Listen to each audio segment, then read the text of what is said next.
안녕하세요. 김승배입니다. 지금은 대변동 시대입니다.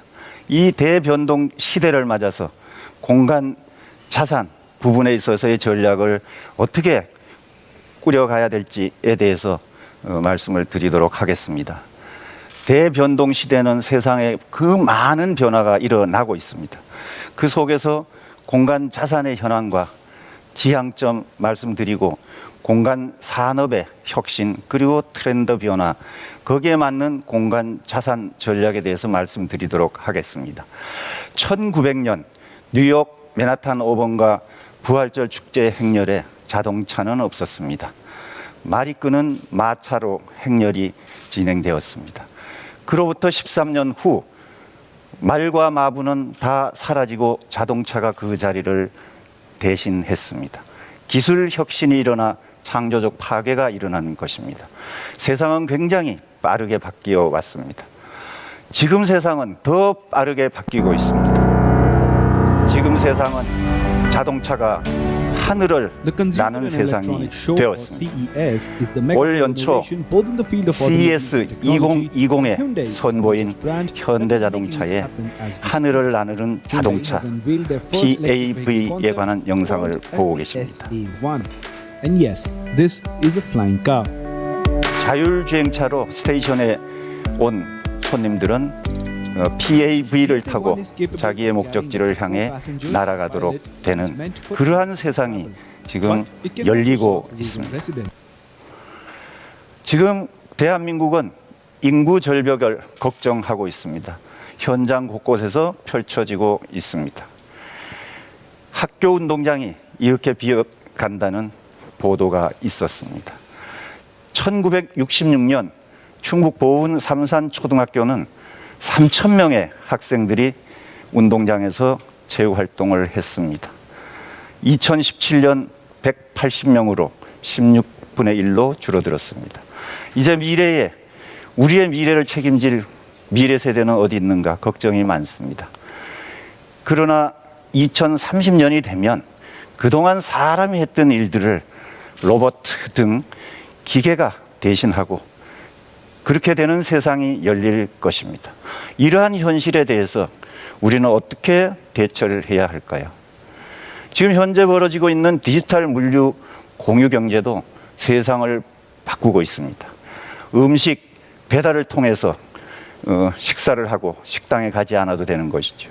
상품은 집에서 배달을 시키고 식재도 배달을 시킵니다. 새벽에 신선한 식재가 옵니다.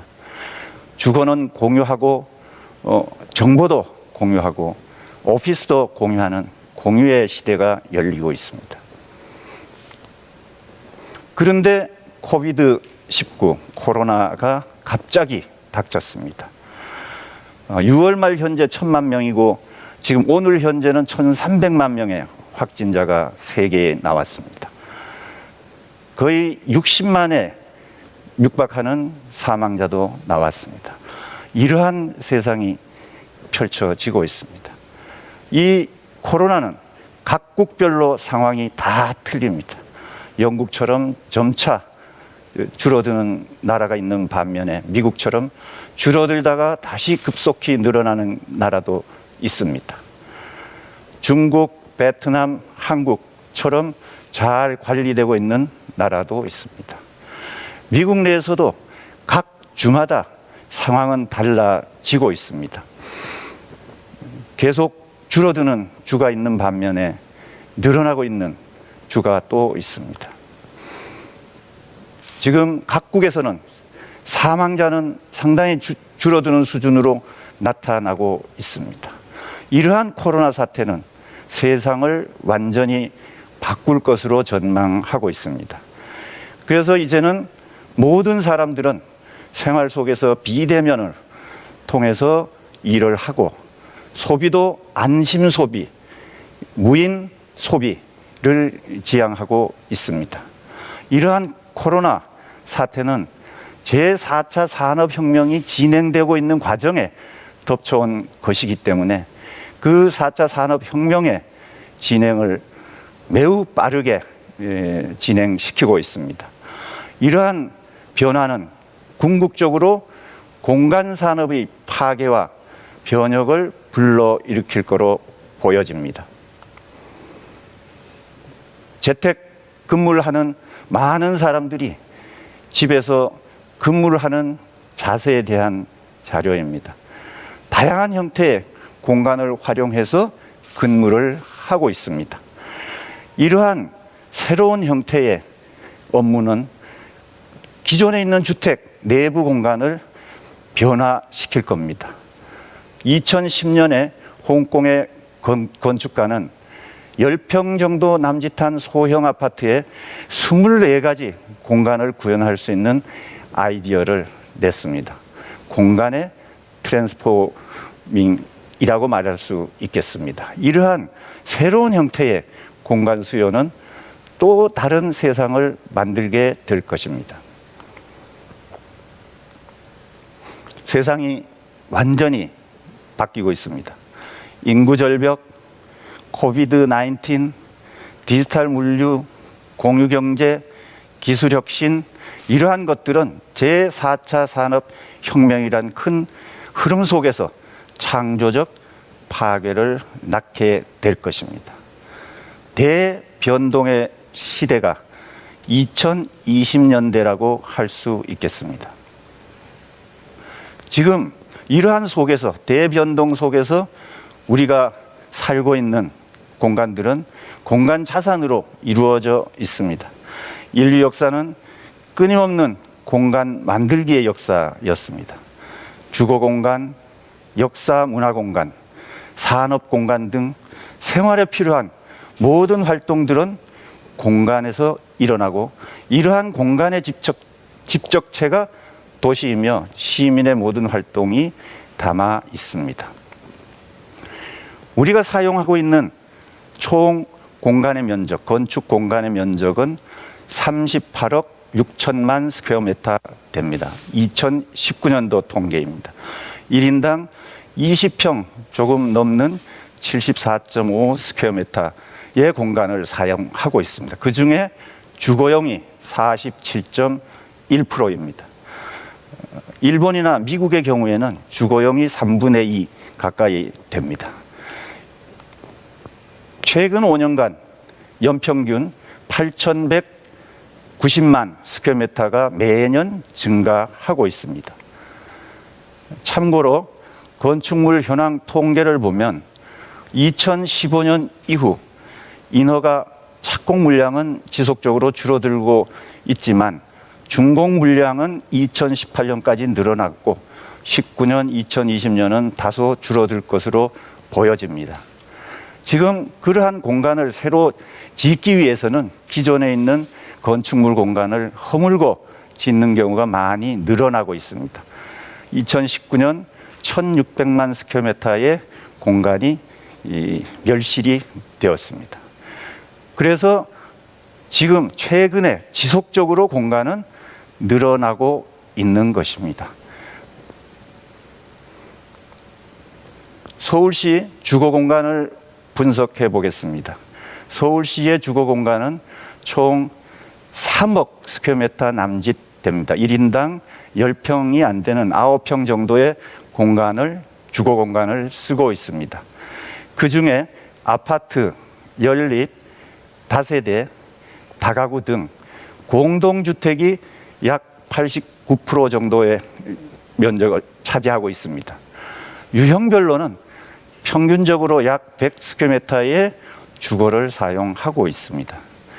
그래서 우리나라는 공동주택이 절대 다수이고, 이 부분은 앞으로 공유경제의 본질적 기반이 될 것으로 보여집니다. 이 공간 자산을 가치로 한번 표현해 보겠습니다. 2018년 통계청과 한국은행의 국민대차 대조표에 따르면 비금융자산은 1경 5천조 정도 됩니다. 연간 국내 총소득의 약 8배쯤 되는 것이죠. 그 중에 부동산은 1경 580조, 그러니까 비금융자산의 70% 정도를 차지하고 있습니다. 건물 및 부속 토지는 8,167조, 주택은 시가총액이 4,700조였습니다. 18년 통계이고 2000년 통계를 잡아보면 아마 5,000조는 넘어가고 있을 것입니다. 부동산, 즉 토지, 건물, 구축물의 총 1경 580조의 경제적 가치는 연 370조 원에 해당한다고 볼 수 있겠습니다. 따라서 기존에 있는 공간 자산을 어떻게 효율적으로 활용하느냐 하는 것이 이 시대의 과제로 등장하고 있습니다. 그 공간 자산들은 노후도가 심해지고 있습니다.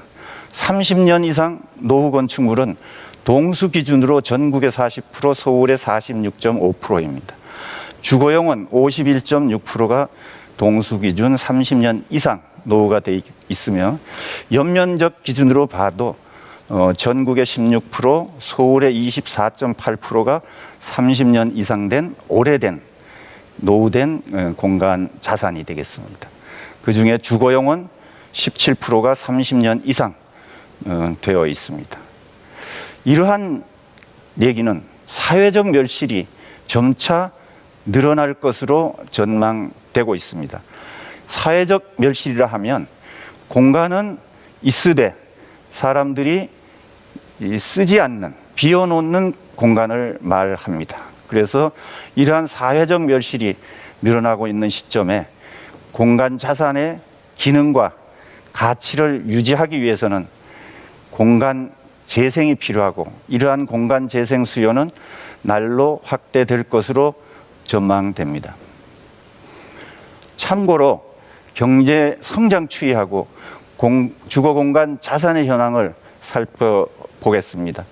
경제 성장에 따른 혜택은 공간 자산의 가치를 올리게 되고 그 중에서 주택 시가총액을 보면 지속적으로 상승을 하고 있습니다.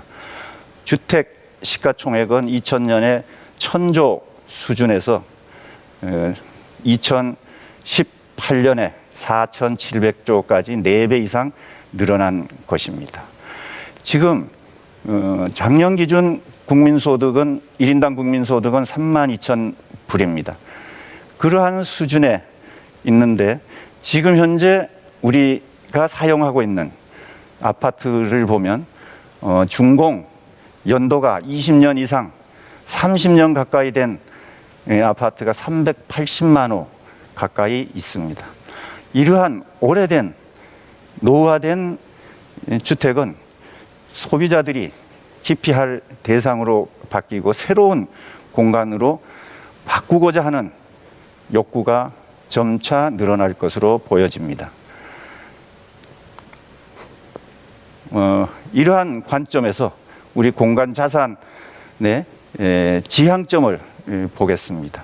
38억 6천만 스퀘어미터의 공간 자산이 금액으로 따지면 1경 580조이나 30년 이상 노후 건축물이 전국의 40%로 나타나고 있습니다. 사회적 멸실이 점차 늘어날 것으로 예상됩니다. 따라서 입지와 수준에 맞는 새로운 공간 개발의 방향을 지향해야 할 것입니다. 기존의 용도를 유지하거나 또는 변화를 시킬 수 있고 기존의 건축물을 전면 철거하거나 부분 철거 또는 그대로 존치해서 사용하는 방법이 있겠습니다. 기존의 주거의 건축물 용도를 유지하고 전면 철거를 한다면 재개발, 재건축이 될 것이고 용도를 새로운 공간 수요에 맞게 바꾸고 전면 철거하고 개발을 한다 그러면 용도 전환, 컨버전이라고 할 수 있겠습니다. 최근에 상업, 산업, 업무 공간들을 허물고 새롭게 주거 복합 건축물로 바꾸고 있는 사례가 늘어나는 것은 주거 공간의 수요가 점차 늘어나고 있다는 사회적 현상의 반증이기도 하겠습니다. 그리고 도심 곳곳에 미개발, 짜투리 부지를 개발해서 필요한 공간을 집어넣는 부분들도 있겠습니다. 이러한 공간 현황을 살펴봤지만 이제 앞으로 어떤 혁신과 트렌드 변화가 예상되는가에 대해서 말씀드리겠습니다. 공간 산업의 환경은 크게 바뀌고 있습니다. 4차 산업혁명 기술이 전 분야에 범용화하고 있고 사회적 대변동과 생활 패턴이 바뀌고 있습니다. 인구 구조도 변하고 있고 소비자의 니즈도 변하고 있습니다. 중심 도시의 집중 교통 인프라는 확충되고 있습니다. 이러한 속에서 공간 산업의 혁신이 전개될 것으로 보입니다. 공간 산업의 새로운 혁신은 최근 나타나고 있는 프롭테크라는 새로운 산업 영역으로 확대되고 있습니다. 궁극적으로 공간 자산과 연관된 모든 서비스를 싸고 빠르고 정확하게 더 좋게 이용하는 수단이 되겠습니다. 공간 정보의 혁신, 공간 이용의 혁신, 그리고 공간 소유의 혁신과 공간 생산 혁신, 그리고 공간 관리 혁신 모든 분야에서 새로운 프롭테크라는 영역에서 변화를 일으킬 것으로 보여집니다. 참고로 일본의 스미지 건설은 현장 로봇을 이용한 전천후 시공 방안을 개발하고 있습니다. 아직 실용화 전 단계이긴 하지만 곧 실용화된다면 공간 생산은 더욱 빠르게, 안전하게, 싸게 지어질 날이 머지 않았습니다. 미국에서 DPR이라는 테크 빌딩의 선두주자는 사업 관리 및 현장 건설 관리 쪽에서 혁신을 이룩하고 있습니다. 시공하기 전에 전 과정을 VR로 미리 스타디를 해서 건설 과정에서 시행착오를 줄이고 코스트를 낮추고 건설 공기를 단축시키는 이러한 새로운 기술을 이용하는 기업도 있습니다. 인구 구조도 변화했습니다. 인구 구조의 변화에 따라 세상의 주역이 바뀌고 있습니다. 베이비 부머 세대, 즉 55년부터 63년생 721만 명에 해당하겠습니다. 그 중에 55년생이 65세가 되는 해가 2020년입니다. 이제 앞으로 활동 노령 인구가 많이 늘어날 것으로 보여집니다. 베이비 부머 자녀 세대인 에코 부머 79년생부터 97년생으로 일반적으로 분류하고 있고 1380만 명 또는 밀레니얼 세대 80년대 이후 출생한 세대가 시장을 주도하고 있습니다. 지금 현장에서 나타나고 있는 30대의 부동산 시장의 진입은 이러한 인구 구조 변화를 나타낸다고 볼 수 있겠습니다. 베이비 부머 세대와 에코 부머 세대의 총 인구는 2천만 명, 우리 전체 인구의 40%에 해당합니다. 이러한 인구가 공간 시장에 본격적으로 진입해서 새로운 수요를 낳고 있습니다. 이러한 새로운 밀레니얼 세대는 모태 디지털 세대가 되겠습니다. 그래서 전 세계적으로 전 분야의 시장에 합류하여 패러다임의 변화를 초래하고 있고 프로테크 비즈니스가 확산되는 것도 이러한 밀레니얼 세대의 시장 진입과 무관하지 않다고 볼 수 있겠습니다. 이에 따라 공간 트렌드는 많은 변화가 예상이 됩니다. 시대적 대변동에 따른 메가 트렌드적 변화의 확산과 정착이 예상되며 도시 공간 구조의 변화가 지속될 것으로 보입니다.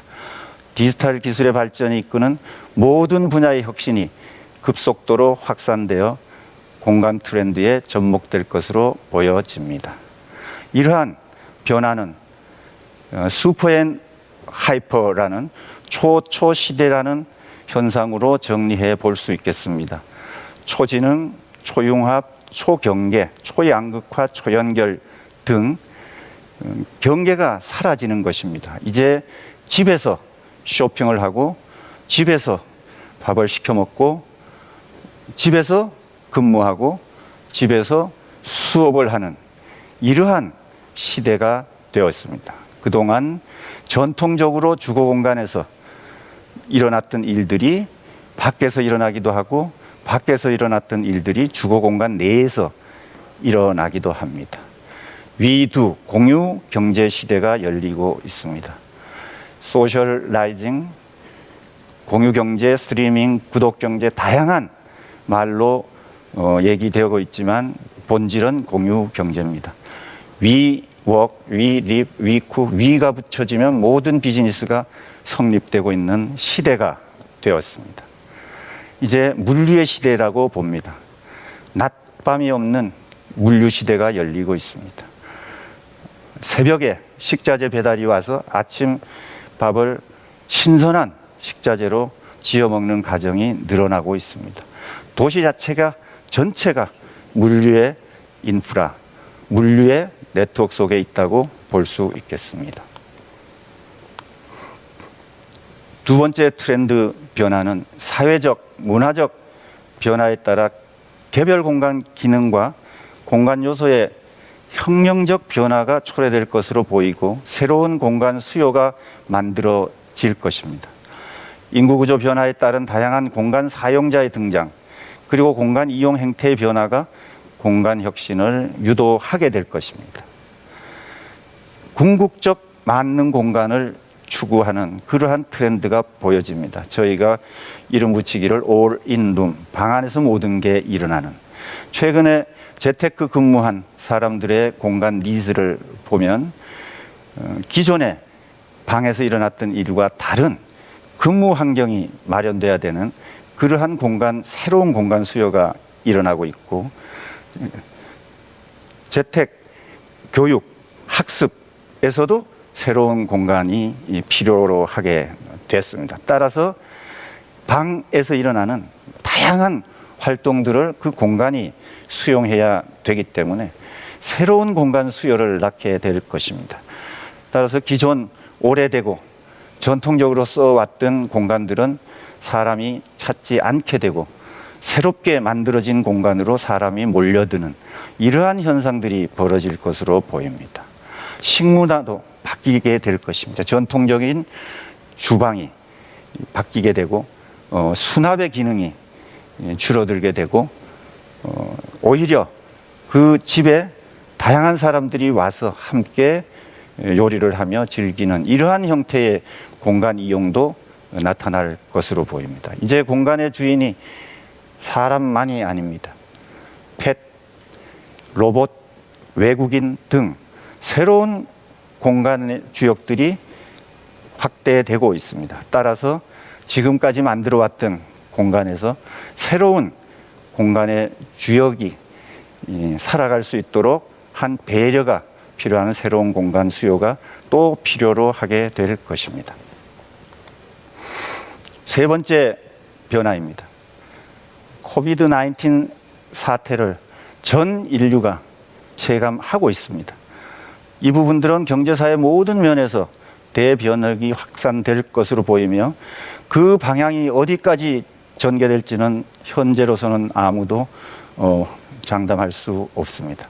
다만 비대면, 비접촉 공간 사용의 형태는 늘어날 것이고 안전, 안심, 신뢰를 바탕으로 공간 사용이 될 것입니다. 비대면, 비접촉 소비가 일상화 될 것입니다. 무인 편의점, 무인 빈과점이 벌써 나타나고 있습니다. 공간 공유도 거점 공간 중심으로 퍼져나갈 것으로 보여집니다. 그리고 개방 공간, 오픈 스페이스를 선호하는 새로운 공간 선호도가 바뀌고 있습니다. 그렇게 되면 홍콩처럼 도심의 공원을 캠핑장으로 쓸 수도 있고 일부 큰 도로를 막아서 일시적으로 그런 캠핑 공간으로 쓸 수도 있는 이러한 세상이 되었습니다. 이러한 큰 변화 속에서 공간 자산 대응 전략을 알아보겠습니다. 첫 번째 지향점입니다. 기본에 충실하는 겁니다. 그리고 또한 패러다임 변화를 적극적으로 수용하고 적응하는 것입니다. 공간 산업은 본질적으로 짓고 사고 협력하여 이루어지는 산업입니다. 최종 공간 사용자의 니즈를 만족시키는 핵심 가치를 지닌 공간 자산이 이익을 실현할 것입니다. 따라서 지금까지 말씀드린 많은 변화들, 라이프 스타일의 변화를 담을 수 있는 그러한 공간을 만드는 것이 필요하게 될 것입니다. 4차 산업혁명의 기술혁신은 공간 산업의 파괴적 혁신을 일으킬 것이고 이러한 부분을 적극적으로 수용하고 발전을 도모해야 될 것입니다. 4차 산업혁명은 미래의 일이 아닌 현재 진행형입니다. 특히 우리 공간 자산 시장은 굉장히 빠른 속도로 진행되고 있습니다. 디지털이 세상을 바꿉니다. 디지털은 세상을 큰 규모로 바꾸게 됩니다. 이러한 속에서 사회적 변화가 수용되는 도시, 새로운 도시의 기능이 이제 필요하게 될 것입니다. 중심 도시로의 인구 집중은 점점 더 심해지고 있습니다. 외국인도 증가되고 있습니다. 가구는 1, 2인 가구의 증가에 따라 계속적으로 늘어나고 있습니다. 이러한 속에서 이제는 양적 소비가 아닌 공간의 질적 소비가 되고 있는 세상입니다. 그리고 소형 공간 소비 그리고 공유경제가 공간 산업에 접목되고 있습니다. 새로운 세대, 베이비 부머, 밀레니얼 세대 등 새로운 세대들이 공간 산업에 참여하고 있습니다. 이러한 부분들을 수용하기 위해서는 스마트 시티의 기본적인 방향성을 가지고 공간이 만들어져야 될 것으로 보여집니다.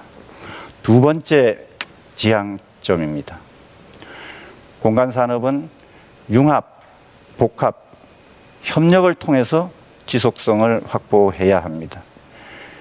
공간 기획, 생산, 운영 관리가 유기적이고 병렬적으로 진행되어야 합니다. 이 말은 공간을 기획할 때, 설계할 때 최종 운영자의 의견도 초기 단계 설계에 반영해서 기획되어야 한다고 하는 얘기입니다. 개발과 금융, 건설은 공간 산업의 핵심 산업입니다.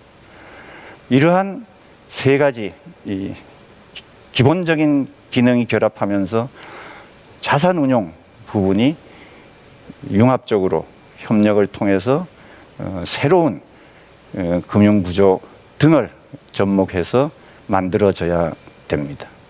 그리고 도시에서 필요한 기능은 면적인 분할이 아니라 입체적으로 복합되어야 합니다. 주거, 산업, 상업, 문화 등 공간 기능이 유기적으로 복합화되어 도시에 필요한 많은 활동을 담아야 합니다. 그리고 이동 거리를 줄여주고 공간을 효율적으로 적은 비용으로, 낮은 비용으로 쓸 수 있도록 만들어 줍니다. 오른쪽 그림에서 보시면 지하에 수용해야 될 공간들과 지상에 저층부에 수용돼야 될 공간 그리고 고층부에 수용되어야 될 기능들은 각각 다릅니다. 이런 부분들이 이제 하나의 공간에 융합적으로 복합하여 만들어지는 것이 앞으로의 도시에서의 공간 방향이 되겠습니다. 그리고 세 번째 지향점입니다. 공간 자산 가치 증진에 프롭테크를 접목해야 한다는 것입니다. 지금 현재 벌어지고 있는 상황은 카오스적 상황이라 할 수 있습니다. 이러한 상황에서는 기존의 큰 패러다임 변화를 수용하고 거기에 적응하는 것이 새로운 기회를 창출할 수 있다고 생각됩니다. 신수종 산업으로 프롭테크 기업과 공간 자산 기업들이 콜래보레이션을 하고 협력하고 융합하고 M&A 또는 파트너십으로 비즈니스를 전개해야 할 것으로 보여집니다. 이제는 산업 간 경계가 상실되고 초국경 글로벌 비즈니스가 필요로 한 세상이 되었습니다. 이러한 새로운 기업 환경을 도약의 기회로 활용할 수도 있겠습니다. 프롭테크는 기존의 전통적인 산업인 건설, 부동산, 금융 등과 결합해서 새로운 형태의 비즈니스를 만들어냅니다. 예를 들어 금융과 결합된 핀테크, 건설과 결합되면 컨테크, 부동산과 결합된 리얼 에스테이트 테크. 그리고 이 부분들은 세계가 지향하고 있는 공유경제라는 핵심 가치를 담고 있습니다. 지금 현재 일어나고 있는 다양한 공유 비즈니스도 적극적으로 활용을 하고 이러한 공유 비즈니스가 공간 자산 시장에 주는 큰 영향을 주의 있게 살펴봐야 되겠습니다. 배달의 민족은 전통적인 식당의 소비를 줄여줍니다. 상품 배달을 하는 쿠팡의 비즈니스는 기존의 상품 매매하는 샵을 줄이게 됩니다. 식재 배달은 식당 외식 수요를 줄이게 되고 공유 주거는 기존의 주거의 활용 가치를 높여줍니다. 부동산 정보도 실시간 공유하고 업무도 공유 오피스를 통해서 일어나게 될 것입니다. 이러한 공유 비즈니스의 확산이 새로운 기회가 될 수 있도록 만들어야 되겠습니다. 이러한 속에서 한국 프롭테크 포럼이라는 모임이 만들어졌고 200여 개사가 프롭테크 기업과 디벨로퍼 기업, 건설 기업, 금융 기업들이 서로 협력하여 새로운 비즈니스를 찾고 만들고 있는 상황입니다. 2020년대 모두에 말씀드린 2020년대 대변동의 시대. 2020년대는 디지털 세상이 열리고 4차 산업혁명이라고 일컬어지는 이러한 큰 변화 속에서 코로나 사태까지 겹치면서 큰 변동의 대변동의 시대라고 할 수 있습니다. 이러한 시대에 공간 자산은 재구조화를 해야 됩니다. 공간을 업그레이드, 공간의 질적 가치를 높이는 방향으로 업그레이드 해서 나가야 되는 시대가 됐습니다. 이러한 시대에 가장 중요하게 생각해야 되는 부분이 있습니다. 공간 자산 시장에서는 공간은 땅 위에 고정되는 어느 로케이션이 있는 자산입니다.